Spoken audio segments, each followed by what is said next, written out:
Madam আপনার parcel. আরে এটা তো আমার মেয়ে সুইটি। 6 মাস পরে আজকে তার দেখা পাইছি।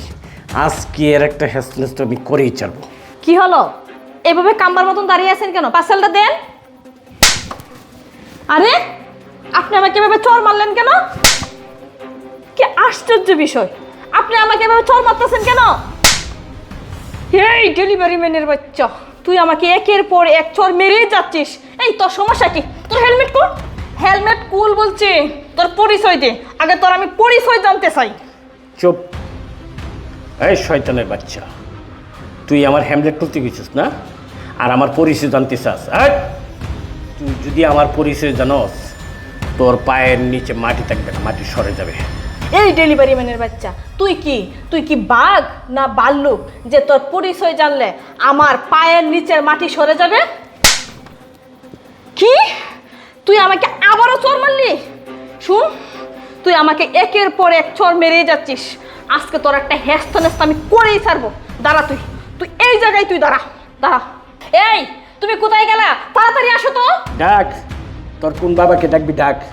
এই আজকে তোকে মারতে মারতে মাটিতে শুয়ে ফেলবো করে। এই কিসে এখানে তো চিল্লাচিল্লি কিসের? এই তুই আগে আমাকে মারলি, এখন তুই আমার হাজবেন্ডের গায়ে হাত তুলতেছিস। এই তোর সমস্যা কি এটা বল। এই ডেলিভারি ম্যানের বাচ্চা, তোর এত বড় সাহস, তুই আমার সামনে আমার স্ত্রীকে হাত তুললি? এই তোর সমস্যা কি? তুই আমাদেরকে মারতেছিস কেন? তুই কে? তোর পরিচয়টা তো দিবি। আমার পরিচয় জানতে চাস না? এটা খুব জরুরি। তুই তোর হেলমেট খুল। হ্যাঁ, হ্যামলেট খুলতাম। তোর ডেলিভারি ম্যানকে আজকে আমি ছুটে দিয়েছি, তুই তোর হেলমেট খুল। আচ্ছা ঠিক আছে, তো দেখ আমি কে। কি ব্যাপার ছুটি? তুমি ওনার দিকে চমকে গেলে কেন? উনি কে? উনি আমাদেরকে মারতেছে কেন? চিনতে পারছিস আমাকে? কে উনি? কথা বলছো না কেন? মাথা উপরে ওঠা, বল আমি কে। উনি আমার বাবা। উনি তোমার বাবা মানে? এই তুমি না বললা তোমার এই পৃথিবীতে কেউ নাই, তুমি একা, তাহলে তোমার বাবা কোত্থেকে আসলো? এগুলো মৃত্যুক, এগুলো বেবিচারিণী। আঙ্কেল প্লিজ প্লিজ, এটা ভদ্রলোকের এলাকা, আপনি আগে ভিতরে আসেন। ওরা ভিতরে গিয়ে কথা বলি, প্লিজ ভিতরে আসেন। দেন এটা এটা এটা আমার কাছে দেন, এটা দেন।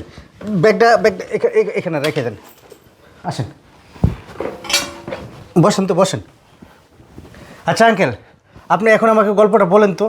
ওর সঙ্গে যখন আমার দেখা হয়, ও আমাকে বলছিল ওর এই পৃথিবীতে বাবা মা আত্মীয় স্বজন কেউ নাই, কিন্তু এখন হঠাৎ করে আপনি আসলেন, এসে একের পর এক আমাদেরকে থাপ্পড় মারতেছেন আর বলতেছেন আপনি ওর বাবা। এই কাহিনীটা কি আমাকে একটু বুঝিয়ে বলবেন আঙ্কেল? আমি কিছুই বুঝতেছি না। কাহিনী তো কোনো কিছু না, এন কাহিনীর কোনো কিছু দাঁড়াইছে না। আমি কি বলছি যে হ্যাঁ আমার মেয়ে লাগে? একবারও বলি নেই, কিন্তু ওই বলছে যে আমি তার বাবা। এই ঘটনা যদি সত্যি না হইতো তাহলে ও তো আমাকে বাবা বলে স্বীকার করতো না। হ্যাঁ বুঝতে পারলাম, বাবা বলে স্বীকার করছে, কিন্তু আমি এইটাই বুঝতেছি না।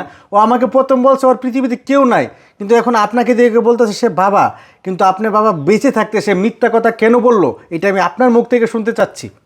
ঠিক আছে, তাইলে আপনার সাথে কি বলছে?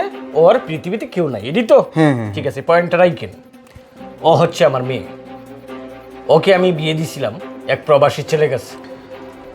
ছেলেটা আজকে 6 বছর ধরে প্রবাসে থাকে, ইতালিতে থাকে। ইতালিতে কি প্রতি মাসে লক্ষ লক্ষ টাকা ওর অ্যাকাউন্টে দিছে, স্বর্ণ অলংকার অনেক কিছু, যেটা আমি হিসাব দিতে পারবো না। শেষ পর্যন্ত কি করলো? সম্পূর্ণ দোষ আমার গাড়ি দিয়া আপনার হাত ধরে চলে আইছে। এখন এই ছেলেটা প্রবাস থেকে আমার অনেক গালিগালাজ করে আমারও দোষারোপ করতেছে। আমি আমার মেয়েকে গোপন রেখে ওর টাকা পয়সা আমি মেরে দিয়েছি। শুধু তাই না, এলাকার লোকেদের সাথেও এই ছেলে প্রবাস থেকে এই কথা বলতেছে। এলাকার লোক আমার উপর একটা চাপ সৃষ্টি করছে। সেই চাপ সহ্য করতে না পারিয়া আমি এখন এই ডেলিভারি ম্যানের চাকরি নিছি।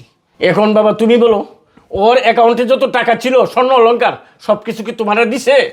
না আঙ্কেল, আমি ওর কাছ থেকে 2 পয়সাও নেই। ওর সঙ্গে যখন আমার পরিচয় হয়েছে, ও বলছে ও অসহায়, এই দুনিয়াতে ওর কেউ নাই, এর জন্য আমি ওকে বিয়ে করছি। বিয়ে করে তাকে আমিও অনেক কিছু দিছি। সে শুধু ওই প্রবাসের ছেলেকে ঠকায় নাই, সে আমাকেও ঠকাইছে, আমার সঙ্গে মিথ্যা কথা বলছে, আপনাকে ঠকাইছে। এই তুমি এই কাজটা আমাদের সঙ্গে কেন করলা? তুমি একটা মেয়ে হয়ে 3-3টা মানুষের জীবন নিয়ে খেলা করছো, কিসের জন্য করছো বলো? বাবা আসলে আমার ভুল হয়ে গেছে, আমি আমার ভুলটা বুঝতে পারছি বাবা, আমি এরকম ভুল আর কখনো করবো না বাবা। শুনেন আঙ্কেল, আমার কথা আগে শুনেন। আপনার মেয়ে, আমি জানতাম তার এই পৃথিবীতে কেউ না, এর জন্য তাকে বিয়ে করছিলাম। এখন আমি জানতে পারলাম সে আপনার মেয়ে। আপনার মেয়ে যে কাজ করছে, এরপরে এই মেয়েকে নিয়ে আমি আর সংসার করব না। আপনার মেয়ে আপনি কি করবেন, কোথায় নিয়ে যাবেন আপনি ভালো জানেন বাবা। আপনার মেয়েকে আপনি এখান থেকে নিয়ে যান। এক মিনিট, এই ছেলের ব্যাংকের টাকা কই? বাবা এই টাকাগুলো আমার ব্যাংকেই আছে। আছে? আছে বাবা, স্বর্ণ অলংকার কোথায়? সবগুলো আমার কাছেই আছে। সবগুলো তোর কাছে আছে। এখন এই ছেলে তোমাকে রাখবে না, এখন কি করবা? তুমি যাইবা? না বাবা, তুমি যেটা ভালো মনে করো আমি ওইটাই করবো। আচ্ছা ঠিক আছে, তাহলে আমার ভালো হইলো, তুমি আবার এই প্রবাসী ছেলের আন্ডারে থাকবা, তার ঘরেই তোমার সংসার করতে হইব। আর বাবা এই কথাটা আর কেউ যেন না জানে, হ্যাঁ? আচ্ছা ঠিক আছে আঙ্কেল, আমি আপনার জন্য আপনার দিকে তাকাইয়া আমি এতটুকু করলাম, আমি কথাটা কারো বলবো না, কিন্তু ওকে আমি কোনোদিন ক্ষমা করবো না যে অপরাধটা করছে। আপনারা এখন আমার বাসা থেকে আসতে পারেন। আচ্ছা যাই হোক, অরইয়া আমি তোমার কাছে মাপ চাই। না না আঙ্কেল, আপনি মুরব্বী মানুষ, আপনি তো কোনো অপরাধ যা, করেন নাই। তোর কাপড় চোপড় গুছা, যা, তার বিটকেস গুছা, তাড়াতাড়ি যা। ঠিক আছে, আমরা তাহলে আসি এখন, হ্যাঁ? আচ্ছা ঠিক আছে আঙ্কেল, আসসালামু আলাইকুম। ওয়ালাইকুম আসসালাম।